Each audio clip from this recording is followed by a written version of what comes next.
செந்தில் பாலாஜி அதிமுகவில் இருக்கும்போது எவ்வாறு ஊழல் செய்தார் என்பதை விளக்கமாக சொன்னார், கண்டனம் செய்தார். அந்த செந்தில் பாலாஜியை தன் கட்சியிலே சேர்த்ததோடு மட்டுமில்லாமல் அவருக்கு அமைச்சர் பதவியும் கொடுத்தார்.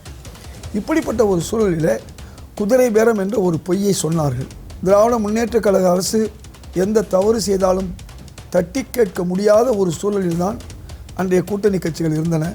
திராவிட கட்சிகளுடைய ஆட்சியில் ஊழல், டாஸ்மாக் போன்ற மதுபான விநியோகம், கள்ளச்சாராயம், போதைப்பொருள் என்று பல்வேறு வகையிலும் பெரியவர்கள், இளைஞர்கள், மாணவர்கள் எல்லோருமே இதிலே சிக்கி தவித்தார்கள். மதுக்கடைகளை ஒழிப்பதற்கு ஒரு துணையாக இருக்க வேண்டும் என்றெல்லாம் நினைத்து மாற்றம் வேண்டும் என்று மக்களோடு இணைந்து காங்கிரஸ் கட்சியும் தாவேகா அரசை ஆதரித்தது. மக்கள் இந்த கட்சிக்கு தான் ஆதரவளிப்பார்கள் என்று நினைத்த சமயத்தில்தான் மக்கள் ஒரு மாற்றத்தை விரும்பி நம்முடைய தாவேகாவுடைய ஆட்சியை இங்கே நிலைநிறுத்தினார்கள். தமிழகத்தில் 2026 தேர்தலில் மக்கள் ஒரு மாற்றத்தை விரும்பினார்கள். திராவிட கட்சிகளுடைய ஆட்சியில் ஊழல், டாஸ்மாக் போன்ற மதுபான விநியோகம், கள்ளச்சாராயம், போதைப்பொருள் என்று பல்வேறு வகையிலும் பெரியவர்கள், இளைஞர்கள், மாணவர்கள் எல்லோருமே இதிலே சிக்கி தவித்தார்கள். அதனால் பல குடும்பங்கள் தாடி இழந்தது, பொருளாதாரத்தை இழந்தது, தற்கொலைக்கு ஆளானது. இவையெல்லாம் நாம் தொடர்ந்து பார்த்தோம். என்றாலும் கூட மக்கள் என்ன நினைத்தார்கள், மோசமான ஆட்சி வந்தால் பரவாயில்லை, மிக மோசமான ஆட்சி நமக்கு தேவையில்லை என்பதற்காக அதிமுகவையும் திமுகவையும் மாற்றி மாற்றி தேர்ந்தெடுத்தார்கள். வேறு வழி இல்லாததன் விளைவாக இந்த நிலை போய்கொண்டிருந்தது. தாவேகா என்ற ஒரு கட்சி புதிதாக வந்தது. நம்முடைய இன்றைய முதல்வர் மாண்புமிகு விஜய் அவர்கள் அந்த கட்சியை துவக்கிய பிறகு நாங்கள் எல்லாம் கூட திமுக கூட்டணியில் தான் இருந்தோம். திமுக கூட்டணி தான் அறுதி பெரும்பான்மை பெறு என்றும் நினைத்தோம். பல்வேறு புழுக்கங்களிடையே ஒரு உள்வெறுப்புகளுக்கு இடையில்தான் கூட்டணி கட்சிகளும் திமுகவோடு பயணித்தது. இருந்தாலும் கூட வேறு வழி இல்லை, அதிமுக பாஜக ஆட்சியை தடுக்க வேண்டும் என்பதற்காக கூட்டணி கட்சிகள் ஒருங்கிணைந்து இருந்தது. மக்கள் இந்த கட்சிக்கு தான் ஆதரவளிப்பார்கள் என்று நினைத்த சமயத்தில்தான் மக்கள் ஒரு மாற்றத்தை விரும்பி நம்முடைய தாவேகாவுடைய ஆட்சியை இங்கே நிலைநிறுத்தினார்கள். அந்த ஆட்சிக்கு சற்று இடங்கள் குறைந்த நேரத்தில்தான் உடனடியாக காங்கிரஸ் கட்சி ஒரு ஊழலற்ற ஒரு ஆட்சி வேண்டும், மதுக்கடைகளை ஒழிப்பதற்கு ஒரு துணையாக இருக்க வேண்டும் என்றெல்லாம் நினைத்து மாற்றம் வேண்டும் என்று மக்களோடு இணைந்து காங்கிரஸ் கட்சியும் தாவேகா அரசை ஆதரித்தது.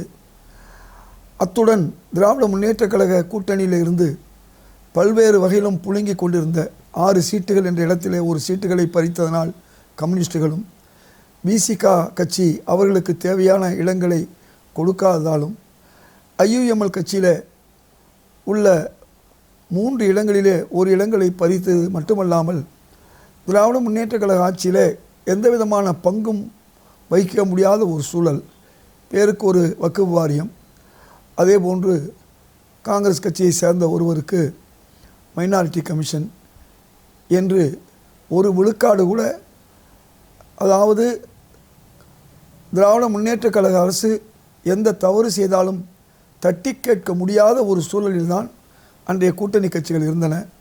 ஆகவே காங்கிரஸை தொடர்ந்து ஒவ்வொரு கூட்டணி கட்சியும் திமுக கூட்டணியிலிருந்து விலகி தாவேகா அரசுக்கு ஆதரவளித்தது. இப்படிப்பட்ட ஒரு சூழலில் என்ன கூறினார்கள் என்று சொன்னால், குதிரை பேரம் என்று ஒரு பொய் குற்றச்சாட்டை கூறினார்கள்.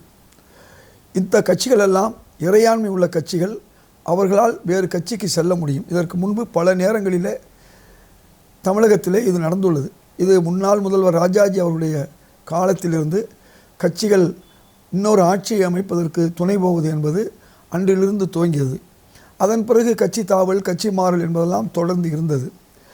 இன்றைக்கு கூட திராவிட முன்னேற்ற கழகத்தில் இருக்கக்கூடிய அமைச்சர்களிலே 10க்கும் மேற்பட்டவர்கள் அதிமுகவிலே ஊழல் செய்து வந்தவர்கள்.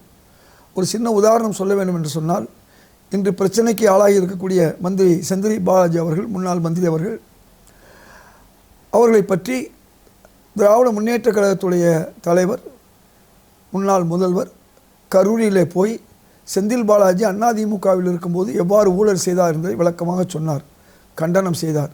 அந்த செந்தில் பாலாஜியை தன் கட்சியிலே சேர்த்ததோடு மட்டுமில்லாமல் அவருக்கு அமைச்சர் பதவியும் கொடுத்தார். இப்படிப்பட்ட ஒரு சூழலில் குதிரை பேரம் என்ற ஒரு பொய்யை சொன்னார்கள். ஆனால் உண்மையிலே குதிரை பேரம் யார் செய்தது என்பது மக்களிடம் வெளிச்சத்துக்கு வந்தவுடன் அந்த பேச்சை நிறுத்திவிட்டார்கள்.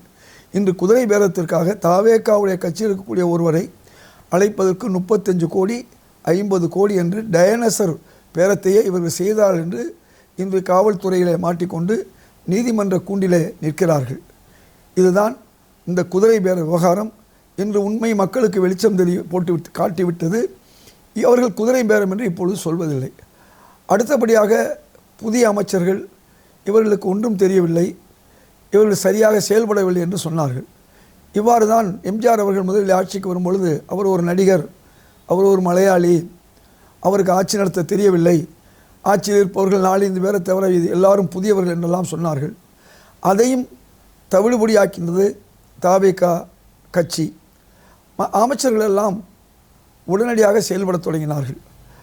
மாண்புமிகு அமைச்சர் செங்கோட்டையன் திராவிட முன்னேற்ற கழக ஆட்சியிலே சென்னை நகரிலே பல இடங்களிலே பட்டா வழங்கப்பட்டு, அதுவும் பார்ட்டி ஃபண்டு கொடுத்து பட்டா வாங்கியவர்களுக்கு 1 வருடம் கழித்து பட்டாவை ரத்து செய்தார்கள்.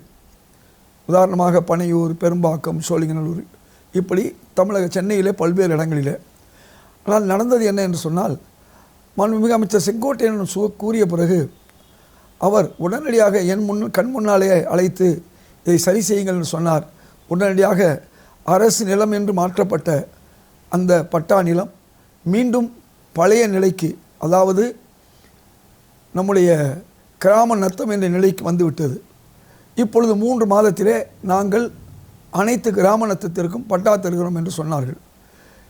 இது மிகப்பெரிய ஒரு மக்களுக்கு வித்தியாசமான ஒரு சூழலை ஏற்படுத்தியது.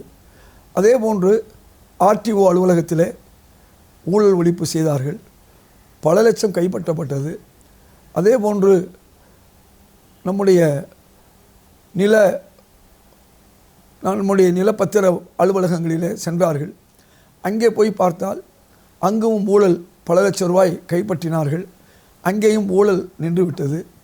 பட்டா என்பதற்கு, சிட்டா அடங்கல் வாங்குவதற்கு பல்வேறு வகையிலும் துன்பப்பட்ட மக்களுக்கு இப்பொழுது ஒரு புதிய முறையில், ஏற்கனவே இருந்தாலும் கூட அதை சரியான முறையில் செய்யக்கூடிய அளவில் ஆன்லைனிலே பட்டா பெற முடியும், அல்லது பட்டா பெறுவதற்கு அலுவலகத்துக்கு வராமலே இவர்கள் பெற்றுக்கொள்ளலாம் என்ற நிலை வந்துவிட்டது.